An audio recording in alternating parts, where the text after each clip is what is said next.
Welcome back, travelers, to Legendary Lore, where we will finally be covering Midnight Hunt, 3 stories into Crimson Vow. Yay! Yeah, so I changed up the order slightly of the Midnight Hunt stories simply because I feel like they flow better this way and kind of reflect the state of Innistrad in a more reasonable light. So we're going to start off with episode 1. Most of the stuff that got switched around were the supplemental stories. So starting off, episode 1 is mainly just kind of giving you an idea of what's going on in Innistrad at this point. So it opens up talking about the travails. Something you learn over time as the story progresses is that, and as the set came out, is that the travails is what they call the whole deal with Emrakul, the business with the Eldrazi. Okay. Because basically no one wants to talk about what the travails are. Because it's just so unbearably traumatizing. And it's like that sounds obscure enough to where we can reference it without bringing it up. Yeah, exactly. It's kind of like when Britain, when they would just say, oh, the war, as opposed to like specifically talking about like the Great War and this particular battle or whatever, they just refer to it as the war. They would just say during the war. Because people kind of understood, okay, this is what happened. It was a bad time for everyone involved, unless you were winning at the moment. Which nobody in Britain was right now. Yeah, exactly. So that's basically the idea. And this opens up with a guy named Klaus. And Klaus is a vampire. And he's loving being a vampire. The nights are getting longer. The days are getting shorter. Basically, night is encroaching on day. And it has to do with just like the magic of Innistrad kind of deal, right? So night is basically, it's like the whole deal of, oh, the night's long, isn't it? Oh, yeah. No, this is going to be forever night. And that's the problem. So Klaus is excited because he's been in the city and he's been in the town during the day and he's been messing with people and he's been drinking blood and he's been doing stuff like that. And now he's running away. And he knows that like the sun is going down. He's super excited. And he's got 5 big guys behind him chasing after him with crossbows. And And like he describes it, 2 of them, the crossbows are closer to ballista than they are to like normal crossbows. Like these are some massive boys, and they're running after him, and he's just like going through the thing, and he's saying like, okay, look, you know what? Maybe showing up in monk clothes was a bit of an affront, and that's why these guys are so upset. But you know, the Falcon does not fear mice, and so it doesn't really have to say it, but he's a Falcon Wrath. He's a Falcon Wrath vampire. And we know that they like the vampires love to use their transformation abilities. And so he's like, okay, just gotta wait for the moon to come down, to come up. Once the moon's out, the guns are out. I'll show up I'll like transform, and they'll be even more terrified of me because, well, they're humans. Humans are weak and squishy and easy to kill and taste great, right? Yeah. And so he gets there and he can feel like himself like boiling and roiling as the sun goes down. It's darkness and the moon's come up, and he says, setting sun, hunting's done. And his mouth like starts to transform into like something inhuman, and he's like becoming a very monstrous thing, right? Mm-hmm. And he's like ready, he's just waiting for those 5 men to just be terrified of him, right? Well, as he's looking into their eyes, he is not expecting them to be smiling. And all the humans also start to like contort and transform and like start to like ripple through their shirts and like discard their crossbows. And the leader of them says that rhyme only applies to humans. And he's like, wait, no. And he's like, yes. And all of the people, all these humans transform into werewolves. That's an awesome opening for Midnight Hunt. It's the perfect opening for Midnight Hunt. And this guy's like, Klaus is like, I've messed up. And so he tries to transform so he can fly away, because he had transformed into like an attack mode kind of deal. So he tries to transform again, but before he can, he's caught out of the sky, brought down, and one bites him through the torso and rips him in half. Snap. Exactly. That's exactly what happens. And the last thing he hears is the leader say, the night belongs to those who take it. that is like, that's the cold open kind of deal. Like that's the kind of thing that happens. The scene would happen, then you would have like the credits come in and the title cards show up, and like there'd be like somebody singing in between, and like or death metal playing, that kind of thing. And then it would get to the actual story. And the actual story opens up with Arlinn. So this is all still Arlinn. Yeah, this is all episode 1, and you basically, it's cool because you kind of get an idea of Arlinn in the current state. In her current life, she is trying to just comfort people because everyone is getting more and more terrified of everything that's going on. And it's funny because Arlinn like is talking to a normal person, and it's here that like you really get like the whole just cutaway to this is what the travails were about.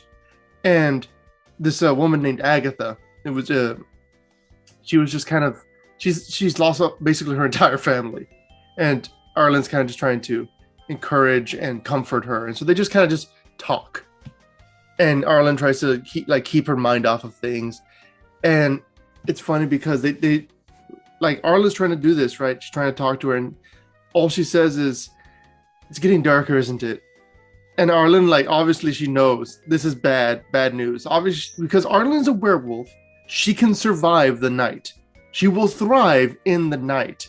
But this person she's talking to, Agatha, this human, anything can kill her. Literally anything. And it only takes her, like, a slightly weaker door for her entire life to be forfeit.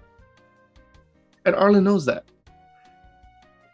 So Agatha's just thinking about, okay, well, even if I survive the night, what's going to happen the next night? What's going to happen next season? Because the night's getting longer. It's not going to be long before it's all night.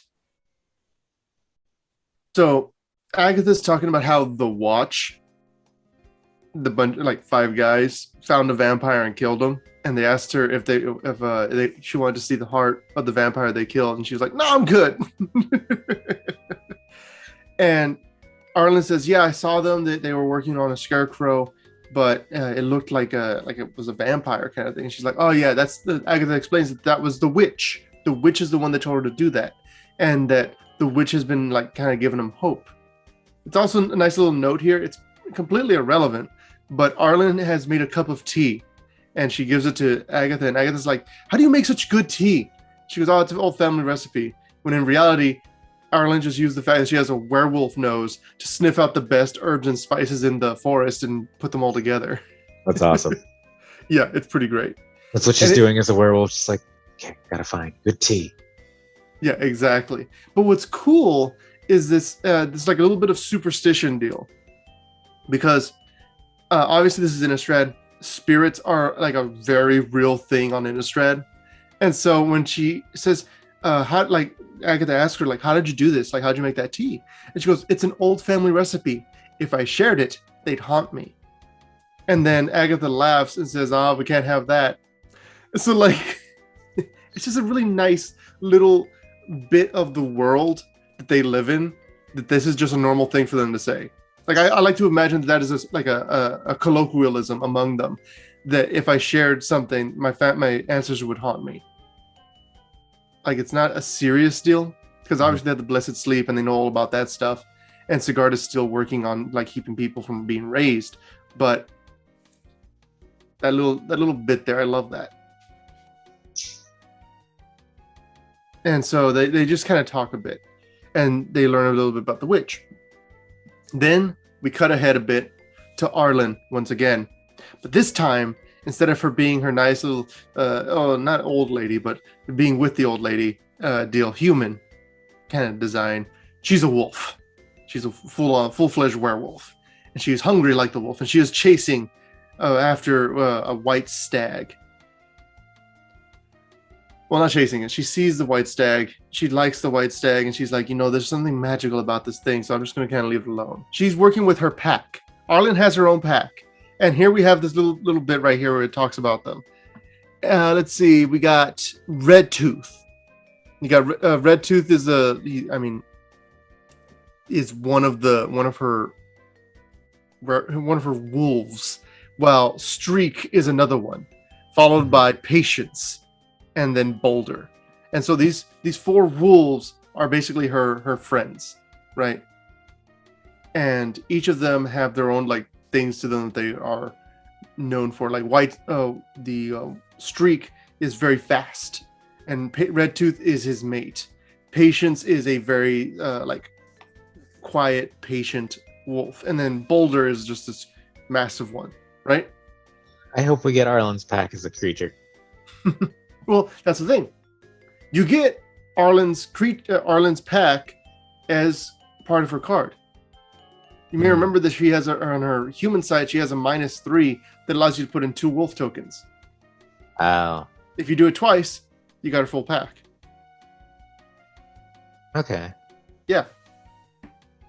So, and also Boulder's a slightly larger wolf, so it would make sense that he wouldn't be the main one you would see, but It's not just a boulder.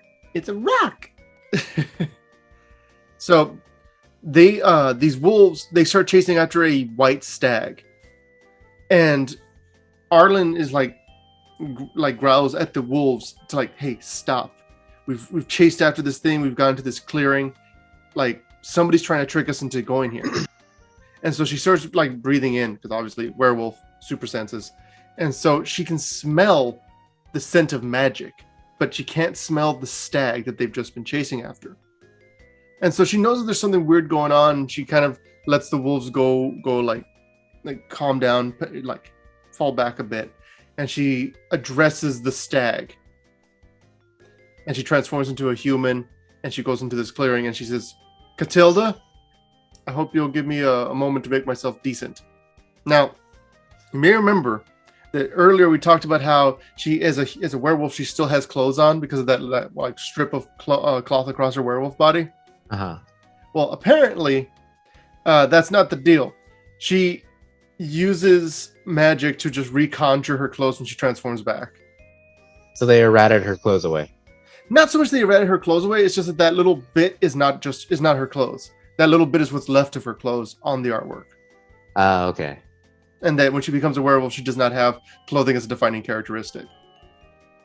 If that makes sense. Yeah. So, basically, Arlinn thinks about her time with her mother and all this other stuff, and remembers the Celestis. The Celestis is basically this giant artifact that is sitting in the middle of the forest and used to be used in times of old. Now, this is really important because we get a lot of stuff from Catilda telling us about the old ways. Because if you remember, Avacyn was the way the humans weren't slaughtered, right? Mm-hmm. And it turns out that before Avacyn, the humans had their own way of fighting against the darkness. Because everything that is on Innistrad, all the monsters that are the primary ones, not the Krakens of the deep, or the tree folk, or the demons, none of that stuff. I'm talking about the ones that are the headliners, the vampires, werewolves, zombies, and spirits. Those 4 are all derived from humanity itself. But that was the whole deal of the universal monsters back in the day, where they were things that at one point were human, but have had either the humanity stripped away or willingly given up, in the case of vampires. Mm-hmm. Most vampires. So what we have here is her talking about how the humans used to scare away the dark. And she's a witch. Witches usually get stitches, but also are bad. Catilda's a good witch. She's like the whole Wizard of Oz Glenda deal, right? Mm-hmm. Where she's not entirely trustworthy. Like, there's a bit of a, I'm not sure if I can trust a witch who uses this kind of magic. There's got to be something going on here kind of thing. Versus the inherent good magic that flows around her and empowers others, basically. And Arlinn can smell that magic, so her inherent distrust of witches is kind of offset by that. It's like she doesn't smell evil in the air. And as she's going with Catilda, she walks through this basically a village in the forest, this natural like woodland people kind of village, right? And Catilda explains, look, we have a plan. We're going to cause a ritual. We're going to have like a whole bunch of like a festival. It's gonna be a bunch of people here. It's gonna be a super long deal, and then the Celestis is going to be the centerpiece of it. We're going to do a ritual that will cause the night and day cycle to be sent back to what it's supposed to be. It'll be a half and half deal, maybe even just a little bit more day, but we'll be able to do that to push everything back, right? Exactly. So they call it the Harvest Tide Festival. And I mean, right here, Catilda says Harvest Tide is more than just like more than just a party. The Harvest Tide Festival is she says the sun and moon both have their turn in the sky. Harvest Tide is humanity's turn. It's our celebration of living another year in defiance. Too long we've lived in fear, and too long we've relied on external forces to save us. We have to save each other by gathering together. And and Arlinn's like, wait, you're going to gather how many people? Would you have a deadly entity that loves large groups of people gathering together? Are you at least going to wear a mask? And Catilda's like, no, we're going to party. We're going to party like the world is ending, because it is. And Arlinn's like, at this point, she's starting to panic. She's starting to realize maybe Catilda's crazy. And she even says it here. You haven't even told me how this ritual works. I'm assuming we don't get killed first. And the witch is like, oh, you're in on this. That's good. She goes, well, the answer is right here. We use Celestis. At its center is a lock of gold. It's called like the sun gold kind of thing. We need the moon silver key to activate it. And she goes, oh. And haven't you ever wondered what the moon silver key is for? And what the Celestis is for? This is exactly what it's for. It's a giant... It's just a giant clock, basically. It's just a party. And she says, and Arlinn's like, wait, you want to do this in the Kasig Woods, surrounded by werewolves? and Catilda's like, yes, to stoke the fires of hope. And she's like,